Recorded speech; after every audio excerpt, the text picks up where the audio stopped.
আজকের দিনটা শুরু হচ্ছে আমাদের হোম স্টেশন থেকে। খড়গপুর গন্তব্য হলেও ভোরের প্রথম ট্রেন ধরে হাওড়ার উদ্দেশ্যে রওনা দিলাম। হাওড়ায় পৌঁছানোর পর হাওড়া থেকে 5টা 20 নাগাদ মেদিনীপুর লোকাল ধরে সাঁতরাগাছিতে পৌঁছালাম। মেদিনীপুর পর্যন্ত যাওয়ার এই ট্রেনটি পরবর্তী স্টেশন টিকিয়াপাড়া।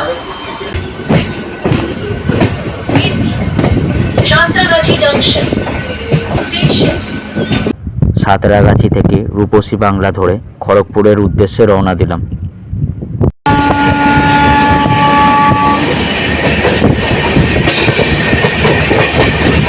যেহেতু খড়গপুর পৌঁছাতে এখনো 1.5 ঘন্টা সময় লাগবে, তাই 1 ঘন্টার এক ঘুম দিয়ে দিলাম। তারপর আর কি, ঘুম শেষে খড়গপুর স্টেশনে নামার প্রস্তুতি নিলাম।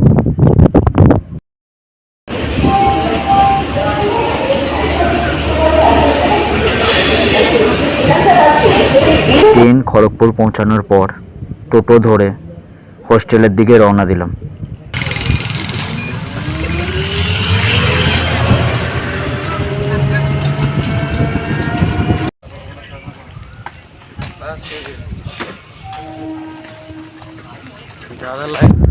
হোস্টেলে পৌঁছে সকালে জলখাবারটা সেরে ফেললাম।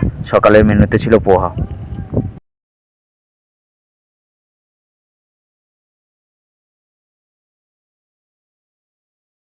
অডিটোরিয়াম রুমে এসে দেখি প্রতি প্রান্তে কুলারের ব্যবস্থা করেছে।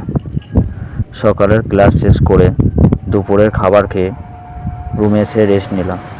পরবর্তী ক্লাস শেষ করে বিকালে এসে স্নান করে আমি আর আমার বন্ধুর জন্য কিছু ফল আহাদির ব্যবস্থা করা হলো।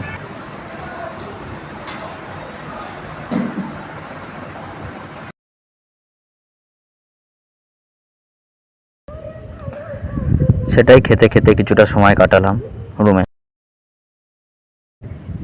সন্ধ্যের সময় চা বিস্কুট খেয়ে, যেহেতু বাড়ি থেকে কোনো রকম স্যান্ডেল আনা হয়নি, তাই লোকাল গেট বাজার থেকে দুজনে জুতো কিনতে বেরালাম।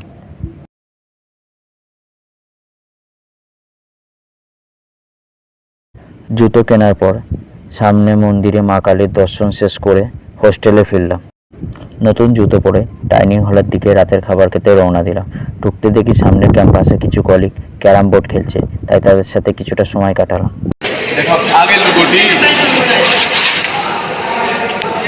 कहाँ से मिला? उधर मिल गया?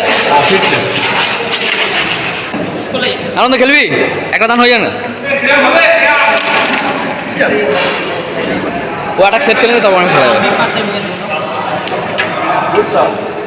गुड कहा यहाँ होगा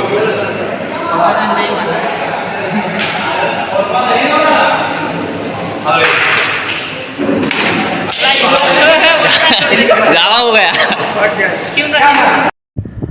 রাতে ছিল রুটি, চানা, ডিম আর আচার।